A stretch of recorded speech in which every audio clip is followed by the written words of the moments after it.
নমস্কার। আজকে আপনাদের সামনে অত্যন্ত চিত্তাকর্ষক একটি পর্ব নিয়ে হাজির হয়েছি।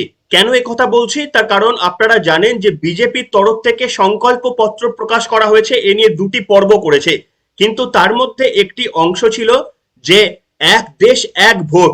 2029 সালে অর্থাৎ এই যে 24 সালের লোকসভা নির্বাচন হচ্ছে, এর পরের যে লোকসভা নির্বাচন হবে আগামী 5 বছর পর, তখন সমস্ত রাজ্যের বিধানসভার ভোটও একসঙ্গে করানো হবে। যদি বিজেপি 2024 লোকসভায় ক্ষমতায় এসে যায় এবং মেজরিটি সিট নিয়ে যদি আসতে পারে, একক সংখ্যাগরিষ্ঠতা যদি পেতে পারে, তাহলে ধরে নিন যে এই আইন পরিণত হবে এবং অর্থাৎ 2029 পরবর্তী সময় যখন আপনারা লোকসভা ভোট দিতে যাবেন তখন আপনাদের বিধানসভা ভোটও দিতে হবে। আচ্ছা, এবার কি ভেবে দেখেছেন পশ্চিমবঙ্গের ক্ষেত্রে তাহলে ঠিক কি হবে? পশ্চিমবঙ্গের গত বিধানসভা হয়েছিল 2021-এ, তাহলে 2029 সালে বিধানসভা হলে পশ্চিমবঙ্গের রাজনীতিতে কি পরিবর্তন হতে পারে, এই তথ্য আজকে দেবো। এর সাথে সাথে আরো অনেক গুরুত্বপূর্ণ খবর আজকের পর্বে আপনাদের জন্য রাখছি এবং আবহাওয়ার খবরও একবারে শেষে থাকবে, অবশ্যই শেষ পর্যন্ত দেখবেন। নমস্কার, welcome to simple as a wish. আপনাদের আরো একবার সকলকে স্বাগত জানিয়ে শুরু করছি আজকের পর্ব। কেন্দ্রে একটানা তৃতীয়বারের জন্য ক্ষমতায় এলে এক দেশ এক ভোট চালু করার প্রতিশ্রুতি দেওয়া হয়েছে বিজেপির ইস্তাহারে। রবিবার ইস্তাহার প্রকাশের পর বক্তৃতা করেন প্রধানমন্ত্রী নরেন্দ্র মোদী। তিনি বলেন, আমরা দেশে একসঙ্গে সব ভোট করানোর পরিস্থিতি রয়েছে কিনা তা যাচাই করতে কমিটি গঠন করেছিলাম। কমিটি প্রস্তাব প্রয়োগ করতে শুরু করেছে, কিন্তু বিজেপি ফের ক্ষমতায় এলে এবং সেই প্রতিশ্রুতি রক্ষা করলে পশ্চিমবঙ্গের মতো অধিকাংশ রাজ্যেই লোকসভার সঙ্গেই বিধানসভা ভোট হবে। ইতিমধ্যেই এক দেশ এক ভোট নিয়ে আপত্তি তুলেছে পশ্চিমবঙ্গের শাসক দল তৃণমূল সহ অন্যান্য বিরোধী দলগুলি। কিন্তু যেমনটা বলছিলাম, পশ্চিমবঙ্গের জন্য ঠিক কি হতে পারে আপনারা খেয়াল করে দেখুন যে পশ্চিমবঙ্গে 2021 সালে গতবারে বিধানসভা নির্বাচন হয়েছে এবং আগামী নির্বাচন হওয়ার কথা 2026 সালে। এর পরে অর্থাৎ 2026 থেকে 5 বছর পর যদি বিধানসভা নির্বাচন হয় তাহলে সেটি হওয়ার কথা 2031 সালে। কিন্তু এক দেশ এক ভোট চালু হয়ে গেলে 2031 নয়, 2 বছর আগেই মেয়াদ শেষ হয়ে যাবে সেই সময় যে সরকার থাকবে, অর্থাৎ 2029 সালে ফের নতুন আরো একটি ভোট হতে চলেছে। তার মানে এটাই দাঁড়ালো যে ধরুন যে পশ্চিমবঙ্গের আগামী বিধানসভা যখন ভোট হবে 2026-এ, সেই 2026-এর বিধানসভা ভোটে যেই জিতুক না কেন, তৃণমূল কংগ্রেস কিংবা বিজেপি, মাত্র তারা শাসন ক্ষমতায় 3 বছর থাকতে পারবে। কেন না 26-এর পর 29 সালে আবার যখন লোকসভা নির্বাচন হবে, সেই লোকসভা নির্বাচনের সঙ্গে সঙ্গেই বিধানসভা নির্বাচনগুলো হয়ে যাবে।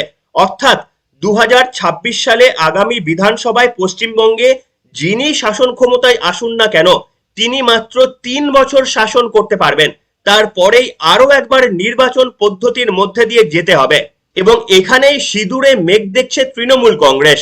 অনেকটা এরকম ভাবে ভাবছে তারা যে যদি কোনো ক্রমে 2026 সালে যা হোক করে জোর জবরদস্তি করে কান ঘেঁষেও বার করে নেওয়া যায়, কিন্তু তাহলেও তৃণমূল কংগ্রেস 3 বছরের বেশি তাদের স্থায়িত্ব পাবে না। তাই আগামী দিনে এই ইস্যুটাকে নিয়ে আমি আপনাদের প্রেডিকশন করছি যে যে আন্দোলন বিরোধীরা করবেন, যে আন্দোলনে বিরোধীরা যাবেন, সেটা অতীতের যে কোনো আন্দোলনকে ছাপিয়ে যেতে পারে। তার কারণ হচ্ছে দেখুন, লোকসভা নির্বাচনের সঙ্গে সঙ্গে যদি বিধানসভা নির্বাচন হয় তাহলে মোদি ম্যাজিক কিন্তু কাজ করতে শুরু করবে।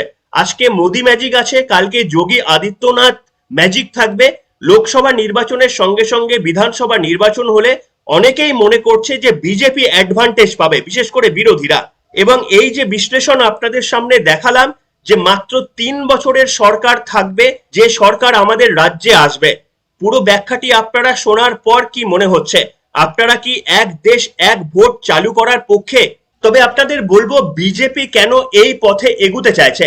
তার কারণ হচ্ছে যে নির্বাচন করানোর জন্য যে পরিমাণ অর্থের খরচা হয়, সাধারণ মানুষের পকেটের টাকা যেভাবে খরচা হয় বিধানসভা এবং লোকসভা নির্বাচন পৃথকভাবে করানোর জন্য, যদি একসাথে করানো হয় তাহলে খরচ কিন্তু প্রচুর কমে যাবে।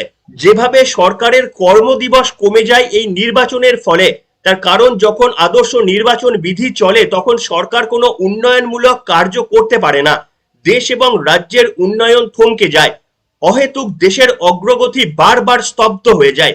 এই সমস্ত কারণগুলোর জন্যই কিন্তু বিজেপি চাইছে যে এক দেশ এক ভোট করা হোক। আপনাদের সমর্থন রয়েছে কিনা অবশ্যই কমেন্ট সেকশনে লিখে জানাবেন। চলে যাচ্ছি পরের খবরে। এবার আপনাদের একটা খবর দেখাচ্ছি, দেখুন।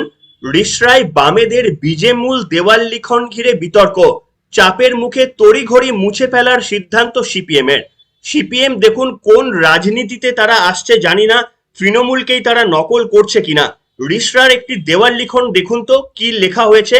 মমতা বন্দ্যোপাধ্যায়ের অবয়বে একটি ছবি দেওয়া হয়েছে, যিনি পদ্ম ফুলের ওপর দাঁড়িয়ে রয়েছেন, এবং অমিত শাহ মতো একজন প্রতিকৃতি দেখানো হয়েছে, তিনি পদ্ম পাতার ওপর দাঁড়িয়ে রয়েছেন। লেখা হয়েছে বিজেমূল হটাও, দেশ ও রাজ্য বাঁচাও।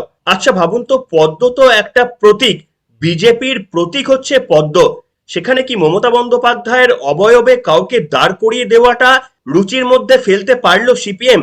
এবং মমতা বন্দ্যোপাধ্যায়ের পায়ের তলায় দাঁড়িয়ে রয়েছে অমিত শাহ, যিনি দেশের স্বরাষ্ট্রমন্ত্রী। কোন জায়গায় সিপিএম নিয়ে গেছে বুঝতে পারছেন ওদের দলটাকে? এবং এই কারণেই বোধহয় বুদ্ধবাবুর যে সিপিএম, যে জায়গায় বুদ্ধবাবু সিপিএম কে নিয়ে যেতে চেয়েছিল, আর এই মোহাম্মদ সেলিমের সিপিএম যে জায়গায় নিয়ে যাচ্ছে, সেটা তৃণমূলের রাজনীতির বা তৃণমূলের শিষ্টাচারের থেকে যে বেশি পিছিয়ে নেই, সেটা কিন্তু এই দেওয়াল লেখনই স্পষ্ট করে দিচ্ছে। যাক, চলে যাচ্ছি পরের খবরে।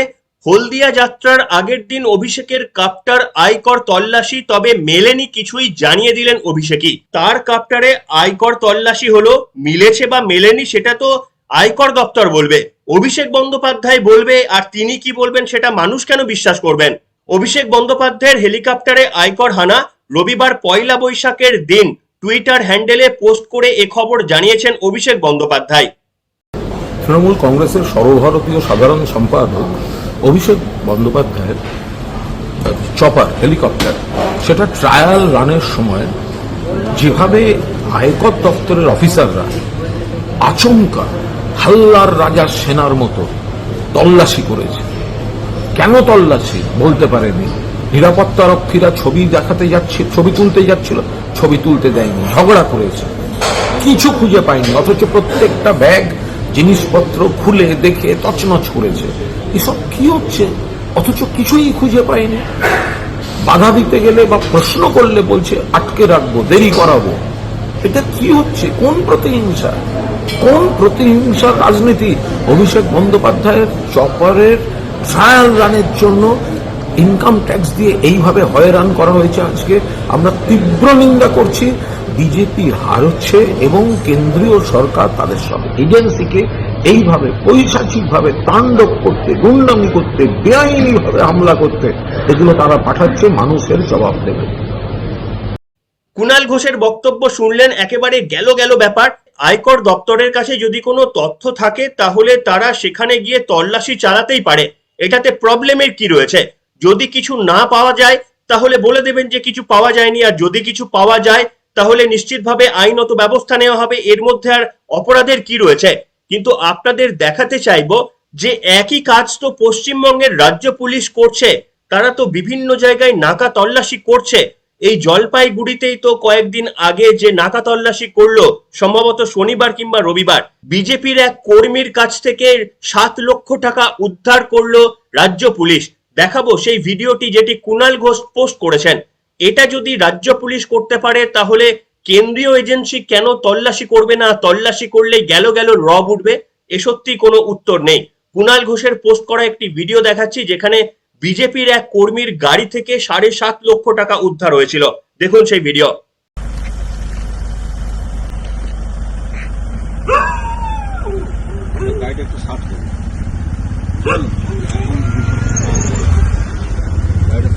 ওখান থেকে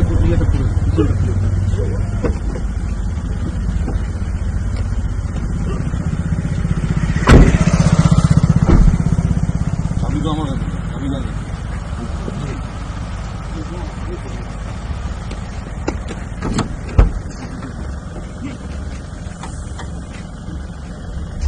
লাইট দেখো, লাইট তুমি পাদির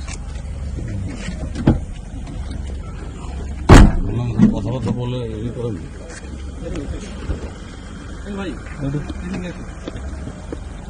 ওইদিকে যান, ওইদিকে যান, আপনি যান। এটা কি আছে আপনার? ওটা আপনি দেখান। এটা কি? পার্টি। ওদিকে পার্টি।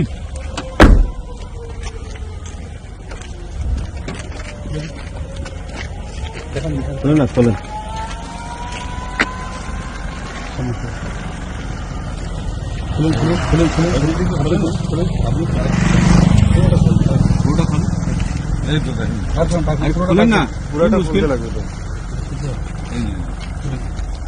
কি আছে? পুরাটা খুলতে লাগবে তো।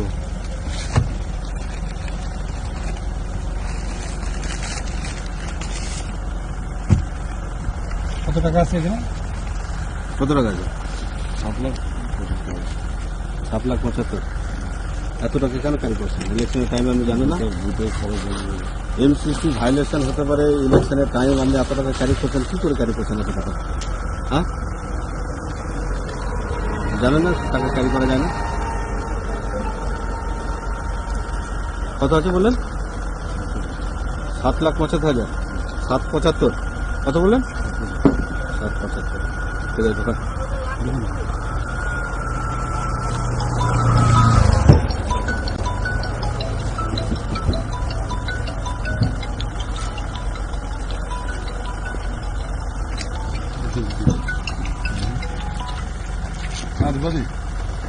দেখলেন বন্ধুরা, যে কাজ তৃণমূল কংগ্রেস বা রাজ্য পুলিশ করতে পারে, কিন্তু ওই কাজ যদি কেন্দ্রীয় তদন্তকারী সংস্থা করে তাহলেই সেটা অগণতান্ত্রিক, দেশ উচ্ছন্নই চলে যাচ্ছে। তার কারণ হচ্ছে আমাদের এই রাজ্যের শাসক দলের বিরুদ্ধে আপনি কোনো কথা বলতে পারবেন না, এমনকি দুর্নীতির অভিযোগ থাকলে তাদের দলের বিরুদ্ধেও আপনাকে চুপ থাকতে হবে। তাহলেই তৃণমূল মানবে যে আপনি একেবারেই গণতন্ত্র রক্ষা করে চলেছেন। আর আপনি যদি সত্যি তাদের দলের মধ্যে থেকে চুরি দুর্নীতি ধরতে চান, তাহলেই কিন্তু তৃণমূলের রোষের মুখে আপনাকে পড়তে হবে। যাই হোক, এটাই তৃণমূল কালচার। কতজন মেনে নেবেন কমেন্ট সেকশনে লিখে জানান। সর্বশেষ আবহাওয়ার খবর জানিয়ে শেষ করব, যেটা কিন্তু সুখকর খবর নয়। সবে বৈশাখের শুরু, আর এরই মধ্যে রাজ্যে তাপপ্রবাহের সতর্কবার্তা জারি করলো আলিপুর আবহাওয়া দপ্তর। তারা জানিয়েছে মঙ্গলবার থেকেই দক্ষিণবঙ্গের একটি জেলায় তাপপ্রবাহ শুরু হতে পারে। পাশাপাশি দক্ষিণবঙ্গের অন্য জেলাগুলিতেও তাপমাত্রা বাড়তে পারে বেশ কয়েক ডিগ্রি। আলিপুর আবহাওয়াবিদরা জানাচ্ছেন এই গরমের হাত থেকে আগামী 3 দিনে নিস্তারের কোনো আশা নেই। আগামী কয়েকদিন কালবৈশাখী ঝড় বা বৃষ্টি না হলে বৃহস্পতিবার পর্যন্ত দক্ষিণবঙ্গের তাপমাত্রা আরো 3 থেকে 4 ডিগ্রি বাড়তে পারে। আর তা যদি হয় তাহলে বৈশাখের প্রথম সপ্তাহেই বাংলার তাপমাত্রার পারদ ছুঁয়ে ফেলবে 40 ডিগ্রি সেলসিয়াস, যা এই সময়ে স্বাভাবিক তাপমাত্রার থেকে বেশি। তবে দক্ষিণবঙ্গে তাপমাত্রা ঊর্ধ্বমুখী হলেও উত্তরবঙ্গের জন্য স্বস্তির খবর শুনিয়েছে হাওয়া অফিস। আগামী শুক্রবার থেকে ভোট শুরু হচ্ছে উত্তরবঙ্গে। আলিপুরের পূর্বাভাস বলছে 21শে এপ্রিল পর্যন্ত উত্তরের 8 জেলায় বিক্ষিপ্তভাবে বৃষ্টির সম্ভাবনা রয়েছে। শুক্রবার ভোট হবে জলপাইগুড়ি, কোচবিহার এবং আলিপুর দুয়ারে। 3 জেলাতেই হালকা বৃষ্টির পূর্বাভাস রয়েছে ওই দিন। কাজে বন্ধুরা, অনেকগুলো গুরুত্বপূর্ণ খবর আপনাদের সামনে রাখলাম। এখনকার মতো এখানেই শেষ করছি। দেখা হবে আগামী পর্বে। সবাই ভালো থাকবেন। Good bye.